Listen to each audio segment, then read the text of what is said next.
পৰজনমৰ শুভ লগনত যদিহে আমাৰ হয় দেখা, পুৰাবানে প্ৰিয়ে এই জনমৰ মোৰ হিয়াৰ অপূৰ্ণ আশা। নমস্কাৰ। আজি কলাগুৰু বিষ্ণুপ্ৰসাদ ৰাভাৰ পবিত্ৰ মৃত্যু দিৱস। ইও গাওঁ সিও গাওঁ, সাতো গাওঁ, ৰজন জনাই যাবহি। কৰ্মৰেত ৰাভা আজি গধূলি আহিব উভতি। পোহৰৰ মৃত্যু নাই, ই চিৰজ্যোতিষ্মান। অন্তিম শয্যাত পৰি বিষ্ণু ৰাভাই কৈছিল, বিষ্ণু ৰাভা নমৰে, মই আকৌ আহিম। সমগ্ৰ অসমবাসীয়ে কামনা কৰে বিষ্ণু ৰাভাৰ পুনৰ আগমন ঘটিব। যাৰ নামেৰেই অসমবাসীয়ে গৌৰৱ কৰিব পাৰিছিল, সেইজনা বিষ্ণুপ্ৰসাদ ৰাভা আছিল এজন ব্যক্তি যাৰ মাজত সোমাই আছিল অসাধাৰণ প্ৰতিভাৰ আকৰ। যাৰ অন্তৰত আছিল জনসাধাৰণৰ বিপ্লৱী শিল্পী সত্তা। মহান ব্যক্তিত্বৰ অধিকাৰী ৰাভা আছিল সমাজ সংস্কাৰক, সাম্যবাদী, সুসাহিত্যিক, গায়ক, চিত্ৰকৰ, ইতিহাস গৱেষক, সুখেলুৱৈ, ৰাজনীতিবিদ, অভিনেতা তথা অজস্ৰ প্ৰতিভা সম্পন্ন অসমীয়া আৰু অসমীয়াৰ চিনাকি।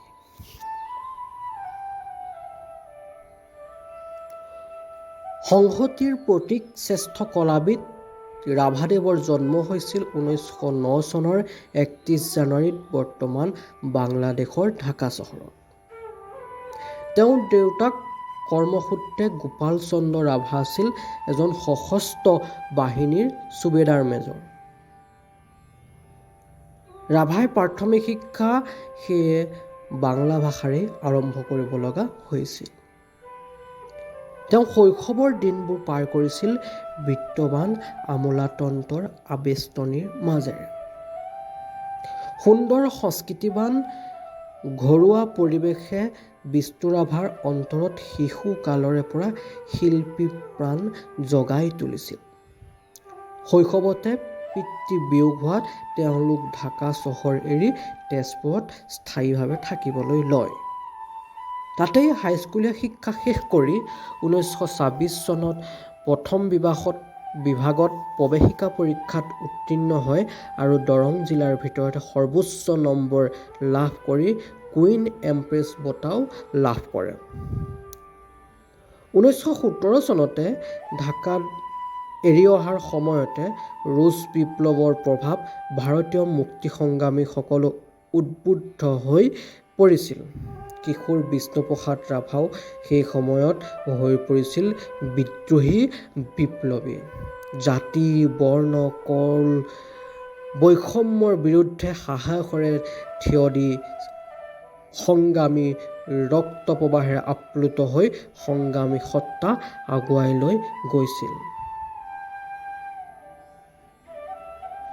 উচ্চ শিক্ষা লাভৰ বাবে বিষ্ণুপ্ৰসাদ ৰাভা তেতিয়া কলকাতালৈ ৰাওনা হৈছিল। তেতিয়া তাত নৱজাগৰণৰ প্ৰভাৱে ৰাভাদেৱকো চুই গৈছিল। 1928 চনত তেওঁ কলকাতাৰ পৰা প্ৰথম বিভাগত ISC পৰীক্ষাত পাছ কৰে আৰু তাৰ পিছত BSc পঢ়িবৰ বাবে নামভৰ্তি কৰে যদিও তেওঁ মনোযোগ কিন্তু অন্য ফাললৈ ঢাল খোৱা আৰম্ভ কৰে। স্বাধীনতা আন্দোলনৰ সময়ত গঠন হোৱা কিছুমান সশস্ত্ৰ বিপ্লৱী সংগঠনৰ লগত যোগাযোগ ৰখাৰ অপৰাধত পুলিচে তেওঁক কেইবাবাৰো গ্ৰেপ্তাৰ কৰে। শেষত কলকাতা ত্যাগ কৰি ৰাভাদেৱে উত্তৰ বংগৰ ভিক্টোৰিয়া কলেজৰ পৰা BA শ্ৰেণীত নামভৰ্তি কৰে। সৰ্বোচ্চ নম্বৰ পাই বাছনি পৰীক্ষাত উত্তীৰ্ণ হোৱা পাছতো ৰাভাই শিক্ষা গ্ৰহণৰ ধাউতি কিন্তু ক্ৰমান্বয়ে হেৰুৱাবলৈ আৰম্ভ কৰিছিল।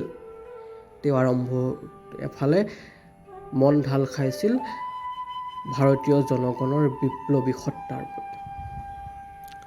কোচবিহাৰত থকা ব্ৰিটিছ এজেণ্টৰ মুখ্য কাৰ্যালয়ত মাজৰাতি গৈ ৰাভাই ইউনিয়ন জেক সহাই জাতীয় পতাকা উৰুৱাই থৈ আহিছিল। ভাৰতৰ জাতীয় কংগ্ৰেছে স্বাধীন ভাৰতৰ বাবে গ্ৰহণ কৰা পতাকা ব্ৰিটিছ পতাকাৰ স্থানত দেখাৰ পাছতে কাৰো সন্দেহ নাছিল যে এয়া কাম একমাত্ৰ বিষ্ণুপ্ৰসাদ ৰাভাই কৰিছিল। তাৰ ফলস্বৰূপে ৰাভাই আত্মগোপনৰ পথো বাছি ল'ব লগা হৈছিল। 1932 চনত বিষ্ণুপ্ৰসাদ ৰাভালৈ DSPৰ দৰে এক উচ্চপদস্থ আৰক্ষীৰ পদো আগবঢ়াইছিল। তথাপি জনসাধাৰণৰ স্বাৰ্থত জনসাধাৰণৰ বাবে কাম কৰি যোৱাৰ মানসেৰে সেই লোভনীয় পদবীকো হাঁহি মুখে পৰিত্যাগ কৰি ৰাভাদেৱে সদায় জনতাৰ মাজত থকাৰ প্ৰয়াস কৰিছিল। অসমত বিপ্লৱী কমিউনিষ্ট দলৰ অভ্যুদয় হোৱাৰ লগে লগেই ৰাভাদেৱে ইয়াৰ যোগেদি মাৰ্ক্সবাদী আৰু লেনিনবাদী আদৰ্শৰে উদ্বুদ্ধ হৈ উঠিছিল। অসমৰ জনগণক শোষণ, নিৰ্যাতন আৰু অপমানৰ পৰা মুক্ত কৰিবৰ বাবে ৰাভাদেৱ আছিল বদ্ধপৰিকৰ।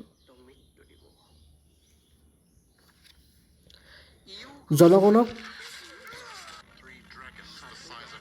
শাসনতন্ত্ৰৰ শোষণৰ কবলৰ পৰা মুক্ত কৰি প্ৰকৃত সংস্কৃতি সম্পূৰ্ণৰূপে গঢ়ি তোলাই জীৱনৰ মূল লক্ষ্য হৈ পৰিছিল ৰাভাদেৱৰ। শোষকৰ হাতৰ পৰা নিৰীহ জনগণক উদ্ধাৰ কৰিবৰ বাবে ৰাভাই এসময়ত হাতত বন্দুকো তুলি লৈছিল। তেওঁ কৈছিল, শোষণকাৰীসকলক শেষ কৰিবই লাগিব, কিন্তু অস্ত্ৰৰে নহয়, জনগণক টোপনিৰ পৰা জগাই তুলি মহাবিপ্লৱৰ সৃষ্টি কৰিব লাগিব। স্বাধীনতা লাভ কৰাৰ পাছতো কৃষক আন্দোলনত কমৰেড ৰাভাই প্ৰত্যক্ষভাৱে আগভাগ লৈছিল। কলমেৰেও ৰাভাৰ সাৱধানবাণী শুনালে, দুখীয়াৰ কলিজা নিয়াৰি লব, টুপি টুপি তেজ শুহি ৰুকি ৰুকি মাংস চোবাই খাব। হুঁচিয়াৰ হুঁচিয়াৰ ধনী মহাজন জমিদাৰ হুঁচিয়াৰ। সমাজৰ একেবাৰে নিম্ন স্তৰত বাস কৰা, কঁপালৰ ঘাম মাটিত পেলাই শ্ৰম কৰা গ্ৰাম্য কৃষক বনুৱাৰ হৃদয়ৰ মণিকোঠাত সোমাই পৰিছিল আমাৰ মৰমৰ ৰাভাদেৱ। চৰকাৰৰ শত্ৰু হৈ অজ্ঞাতবাসতো দিন কটাব লগা হৈছিল। তেওঁ ধ্বনি আছিল, বল বল কৃষক শক্তি বল, বনুৱা সমনীয়া আগবাঢ়ি যাওঁ বল। পুলিচৰ হাতত ধৰা পৰি ৰাভাই কাৰাবাস খাটিব লগা হ'ল। ভাৰতে লাভ কৰা স্বাধীনতা ভুৱা বুলি প্ৰচাৰ কৰাৰ বাবে তেওঁ কৰ্মত বিতুষ্ট হৈ স্বাধীন ভাৰতৰ চৰকাৰে ৰাভাক গ্ৰেপ্তাৰৰ বাবে বঁটাও ঘোষণা কৰিছিল। জীৱিত বা মৃত ৰাভাৰ সংবাদ দিব পাৰিলে প্ৰায় 10,000 টকা পুৰস্কাৰ। মোহ পৰিত্যাগ কৰিও জনসাধাৰণে আশ্ৰয় দিছিল ৰাভাদেৱক নিজৰ হিয়াৰ মাজত। চীন ভাৰতৰ সংঘৰ্ষৰ সময়ত অতি কৰুণভাৱে কঁকালত পঘাৰে বান্ধি তেজপুৰৰ ৰাজপথত ৰাভাদেৱক চোঁচৰাই শাসনতন্ত্ৰই এক অতি নিকৃষ্ট কাণ্ড পৰিদৰ্শন কৰিছিল। উল্লেখযোগ্য যে তাৰ কেইবছৰমান পিছতেই 1966 চনত তেজপুৰ বিধানসভা সমষ্টিৰ পৰা তেওঁ প্ৰতিদ্বন্দ্বিতা কৰি জয়ী হৈছিল। বিধানসভাৰ মজিয়াত তেওঁ সমাজৰ নিম্ন স্তৰত থকা সকলৰ বাবে সদায় মাত মাতি আৰু যুঁজি আহিছিল। জীৱনকালত অধিক কাল জনগণৰ মাজত বিলীন হৈ থকা ৰাভাই মানুহৰ বাবে শিল্পৰ সৃষ্টি কৰিছিল। শৈশৱতে ঘৰখনত আৰম্ভ হোৱা ৰাভাৰ শিল্পী জীৱনে কেৱল অসম নহয়, ভাৰততো তোলপাৰ লগাইছিল। 1940 চনত কাশী হিন্দু বিশ্ববিদ্যালয়ৰ উপাচাৰ্য ড সৰ্বপল্লী ৰাধাকৃষ্ণনৰ পৰা সোণৰ পদকৰ সৈতে ভাৰতৰ শ্ৰেষ্ঠ কলাবিদ আৰু কলাগুৰু সন্মানেৰে বিভূষিত কৰা হৈছিল। তেওঁ সমাজৰ আৰু বিভিন্ন ব্যক্তিৰ জীৱনৰ পৰা বিচিত্ৰ সুকুমাৰ কলাৰ অভিজ্ঞতাও আহৰণ কৰিছিল। প্ৰায় ৩০০ৰো অধিক গীত ৰচনা কৰি থলুৱা সুৰত নিজে গাই অসমীয়া ভাষা সংস্কৃতিৰ ভঁৰাল অনন্তকালৰ বাবে সমৃদ্ধিশালী কৰি থৈ গৈছে। হৃদয় স্পৰ্শ কৰা ৰাভাৰ প্ৰত্যেকটো গীত চিৰদিন অসমীয়াৰ প্ৰিয় হৈ ৰ'ব। এয়ে মোৰ শেষ গান, এয়ে মোৰ জীৱন নাটৰ শেষ ৰাগিনী কল্যাণ শৰ্মা। ৰাভাৰ গীতিকাৰ, সুৰকাৰ, গায়ক জীৱনত এক উল্লেখযোগ্য পৰিচয় আছিল। ৰবীন্দ্ৰ সংগীত গাই শান্তি নিকেতনত শ্ৰোতামণ্ডলীক শিহৰিত কৰা ৰাভাই দৰঙৰ নেপালী গাঁৱত জাৱৰীয়া গীত গাই আত্মীয়তাৰ দোলেৰে সকলোকে বান্ধি ৰখাৰ প্ৰয়াস কৰিছিল। ৰাভাই সত্ৰীয়া নৃত্যৰ অধিক উৎকৰ্ষ সাধনৰ বাবে মনোনিৱেশ কৰিছিল। চাহ বাগানৰ মাদলৰ তালে তালে ঝুমুৰ, বড়োসকলৰ ৰণচণ্ডী নৃত্য, কছাৰীসকলৰ দেওধনী নৃত্য, এই প্ৰতিটো ৰাভাই পৰিৱেশন কৰিছিল বিভিন্ন সময়ত। শিৱৰ তাণ্ডৱ নৃত্য আৰু শংকৰী নৃত্য লয়লাস ভংগীমাত মূৰ্ত হৈ উঠিছিল। বিষ্ণুপ্ৰসাদ ৰাভাৰ বিশাল শৰীৰ। চিত্ৰকৰ ৰূপৰ বিষ্ণু ৰাভাৰ অসমীয়া জ্ঞান আছিল অপৰিসীম। তেওঁৰ গৱেষণামূলক ৰচনা আছিল অসমীয়া কৃষ্টিৰ চমু আভাস। চিত্ৰ সম্পৰ্কে কিছু কথা তেওঁ এনেদৰে লিখিছে: মন্দিৰৰ ভাস্কৰ্যত খোদিত থকা নৃত্যৰত মূৰ্তিৰ বিষয়েও তেওঁ অধ্যয়ন কৰিছিল। প্ৰথমবাৰৰ বাবে তেওঁ শ্ৰীমন্ত শংকৰদেৱৰ এখনি চিত্ৰ অংকন কৰিছিল। শংকৰ মাধৱৰ অনুপম চিত্ৰ লগতে অন্য কেইবাখনো চিত্ৰ বিষ্ণু ৰাভাই অংকন কৰিছিল। 1935 চনত প্ৰথম অসমীয়া চলচ্চিত্ৰ জয়মতীৰ কামত অংশগ্ৰহণৰ লগতে চিৰাজ ছবি পৰিচালনাও কৰিছিল। ৰাভাদেৱ এগৰাকী দক্ষ অভিনেতাও আছিল। তেজপুৰৰ বাণ ৰংমঞ্চ কঁপাই তোলা কণ্ঠ আছিল ৰাভাদেৱৰ। সেই সময়ত তেওঁ অসমৰ আন এগৰাকী প্ৰবাদপ্ৰতিম উজ্জ্বল নক্ষত্ৰ ৰূপকোঁৱৰ জ্যোতিপ্ৰসাদ আগৰৱালাৰ সৈতে লগ লাগি প্ৰাক-স্বাধীনোত্তৰ কালতেই অসমীয়া চলচ্চিত্ৰক এক অনন্য মাত্ৰা প্ৰদান কৰিছিল। সেয়েহে তেওঁলোক দুয়োজনাৰ জ্যোতি বিষ্ণুজ্যোতি আমাৰ সকলোৰে নমস্য, সকলোৰে মৰমৰ, সকলোৰে শ্ৰদ্ধাৰ।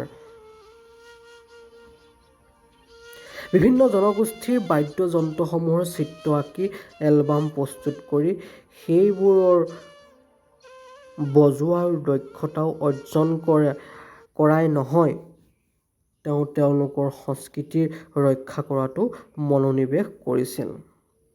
ৰাভাদেৱে ইংৰাজী, বাংলা, হিন্দী, উৰ্দু, নেপালী, চাওতালী, বড়ো আদি অগণন ভাষা সুন্দৰকৈ ক'বও পাৰিছিল, লিখিবও পাৰিছিল। এনেবোৰ গুণৰ আকৰ হোৱাৰ বাবে ৰাভাদেৱ মানুহৰ ইমান বুকুৰ আমঠু কলিজাৰ এডোখৰ হ'ব পাৰিছিল। 1969 চনৰ 20 জুনত এইগৰাকী প্ৰবাদপ্ৰতিম ব্যক্তিৰ পৰলোক প্ৰাপ্তি ঘটে, কমৰেড ৰাভাৰ মৃত্যু ঘটে।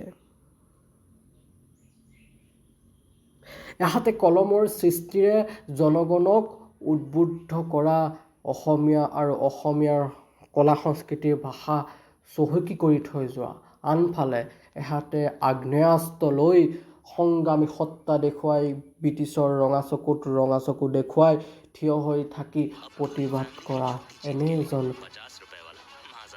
প্ৰকৃত শিল্পী সমগ্ৰ বিশ্বতে বিৰল। সেয়ে ধন্য অসম, ধন্য অসমীয়া।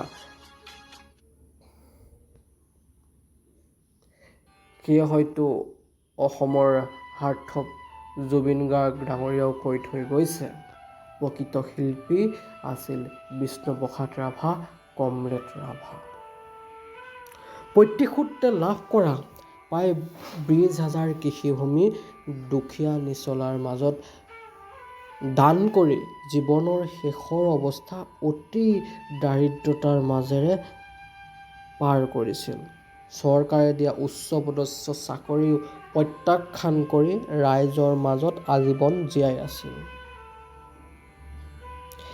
তেওঁৰ এজন সহকৰ্মীৰ ভাষাত আমি যদি তেওঁক জীৱনটোক দাঙি ধৰিব বিচাৰোঁ, ৰাভাদেৱ আছিল এজন পৰিব্ৰাজক। পৰিব্ৰাজনেই আছিল তেওঁৰ জীৱনৰ প্ৰকৃত ছবি।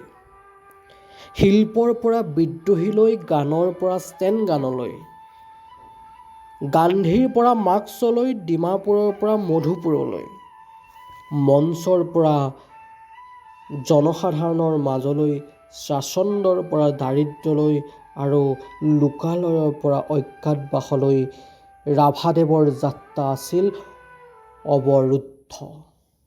ধন্যবাদ।